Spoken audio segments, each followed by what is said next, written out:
I'm so sorry about that, but I need to use that for an analogy. And so we're going to be talking about the adrenal glands and how important they are and how they actually take first position. And what do I mean by first position?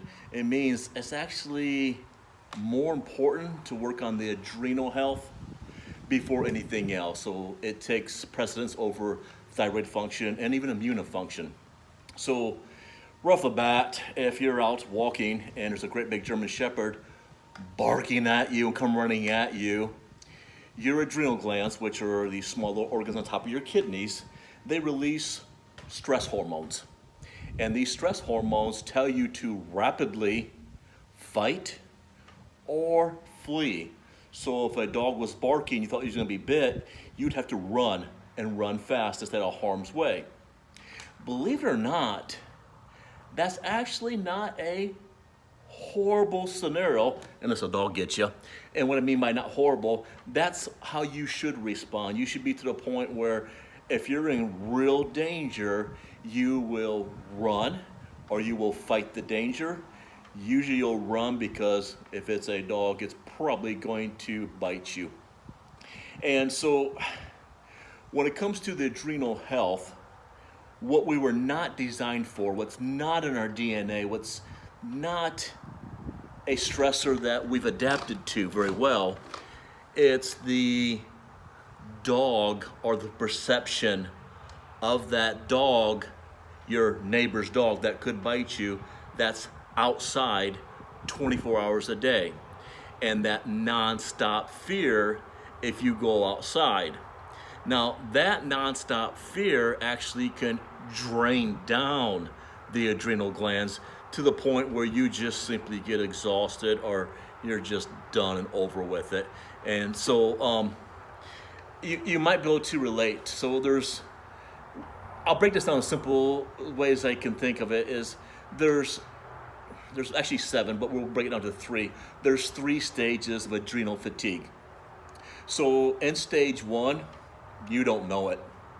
And what I mean by that, if you're pushing out these stress hormones and you're in stage 1, that means your adrenal glands are pushing out so much cortisol, you got tons of energy. And usually you can remember back when you had that kind of energy, it was probably when you were in high school or in college. And remember those nights where you could just work or party all night, next day, do it again, do it again, do it again. So with a lot of cortisol comes a lot of energy. And you might remember back when you were like a night owl. You just constantly had energy. When you would work, you could work, and you could play.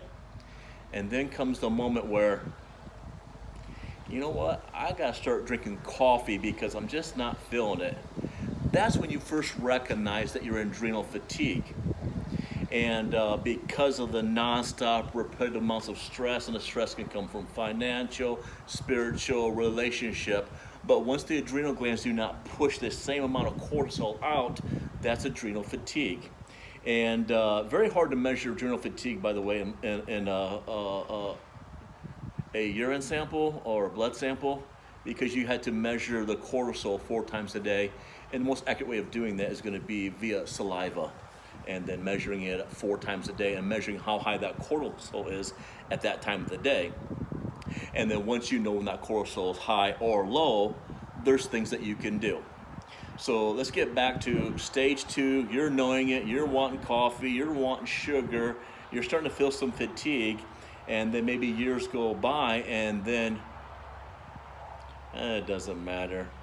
That dog could be outside, that dog could be barking. You just don't have the oomph, you don't have the energy. In fact, you feel like a whooped dog yourself. And that means you're not pushing out the stress hormones anymore. And these stress hormones are critical because when you get scared, it says, hey, I take precedence, everything else is not important. And stage 1, or if you get scared of that dog, you should, all the blood to your gut goes away. You might get tummy aches or tummy feelings, or if you have to compete in a sport, it feels weird in the stomach. Those jitters, those bugs, that's those adrenal hormones kicking in. And But when you start not to respond to that, I'll get back to it. So when you start getting those stress mechanisms, it tells the immune system it's on back burner. If you're running for a dog, there's no time to be sick. If you're running from a dog, you're not thinking about your thyroid. If you're running from a barking dog, you're not thinking about having sex, okay? So it takes first position. And then, so what we try to do in the alternative world is we try to find the stressors that are draining down those adrenal glands. And when it gets problematic, when people start recognizing they're starting to get autoimmune diseases, they're starting to get terribly fatigued, they're starting to become antisocial, that's a sign that they're in a stage 3 adrenal fatigue, which means they're just not pushing out cortisol or stress hormones very much anymore. And so what do? Well, we try in the functional world, we try to figure out what it is. And there's a few things you could do to reduce stress. You can't always control your environment, but sometimes you can manipulate the environment. You can control it somewhat. And the easiest way to control your internal environment is simply by the food that's on your spoon or fork. So by eating organic and wild game and grass-fed, you're not going to get those chemicals that can actually stress your body. So number one is just eating real food from the ground up, not the box down. Number two, to really address the stress, it's rest. All right. That's a tough one nowadays, but really making that a top priority to sleep. And when you're adrenal fatigue, there's some signs of what's going on, why you're not sleeping, or what's messing up your circadian clock, which is your sleep rhythms. And when you're adrenal fatigue, you can kind of tell what's going on by your sleep patterns. For an example, someone who just can't fall asleep at 10 o'clock, maybe their cortisol is actually rising up at that time. So cortisol's job is to rise first thing in the morning, and it usually rises up when the sun comes up. But sometimes people actually shoot more cortisol through their body in the evening, and then they can't sleep. And so what do you do in those situations? Well, first 2 steps is make sure you're eating real food. Number 2 is you're going to try to correct your sleep patterns by simply manipulating things in your environment. So a big tip you can do to relax in the evening is to start toning down the lights. And that's going to tell your pineal gland to start making melatonin. And then using a yellow light, amber light instead of the UV or the dark blue lights. And start relaxing, reading a book, take a bath, have a conversation, but to wind down that way. People always want the really juicy stuff, and so I try to give you some things you can do. So rest and digest. Always look for things first. When it comes to digest, how's your hydrochloric acid? Step number 1. Going number north. If you got adrenal fatigue, how are you digesting your food? Look at HCl. Look at the foods you're eating. When it comes to rest, when do you have the most energy? When are you the most tired?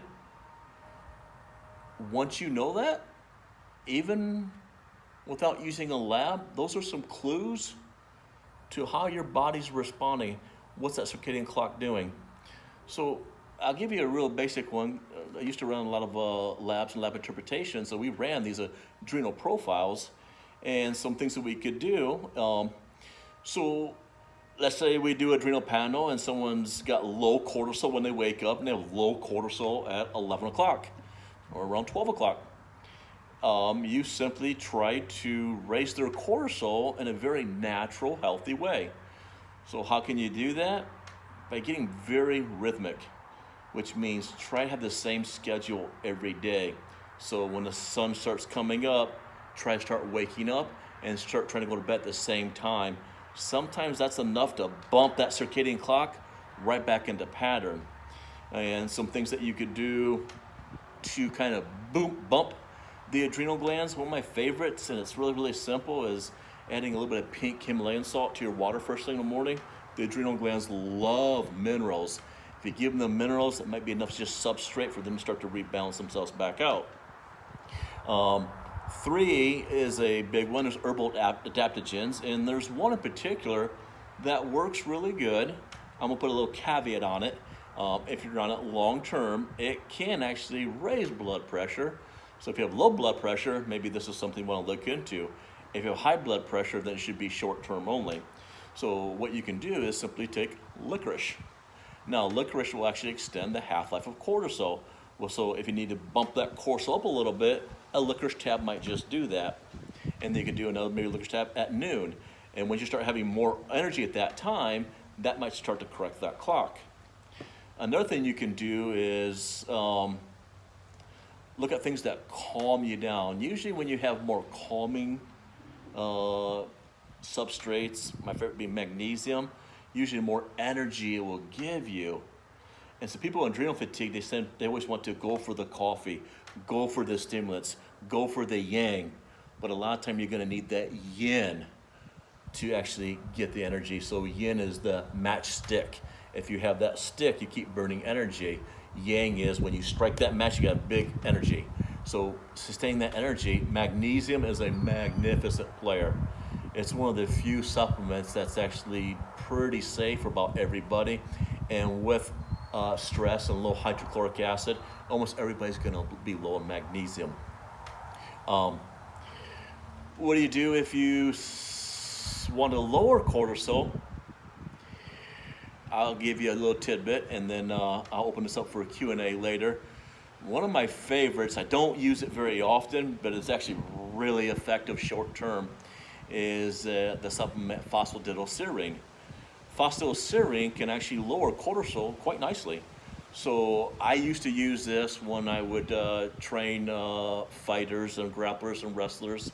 If they would train twice a day, and that second workout in the PM, I would sometimes let them go ahead and do phosphatidylserine to bring their cortisol down to relax them so they get a good night's sleep.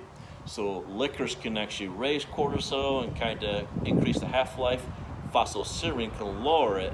So when you know cortisol should be low in the evening, you could take phosphatidylserine in the evening, licorice in the morning, short term. So there's a caveat on licorice, you can raise blood pressure. There's a caveat on phosphatidylserine. It's so effective at lowering cortisol, so if you have too much energy in the evening, taking too high a dose for very long, and usually it's a week or two. If you take too much too long, 24 milligrams in a week is almost too much. You can actually lower cortisol so much that you'll have more pain. You'll have more physical pain. You won't get cortisol to the joints and tendons and muscles. So sorry about barking in your face, but I wanted to do this lead in and get you guys to really think adrenal glands first position. You really got to treat them gingerly, and once they start to rebalance, you're going to have a lot more energy, and you're going to have the appropriate responses to the barking dog. Hope you enjoyed. Jimmy Jack.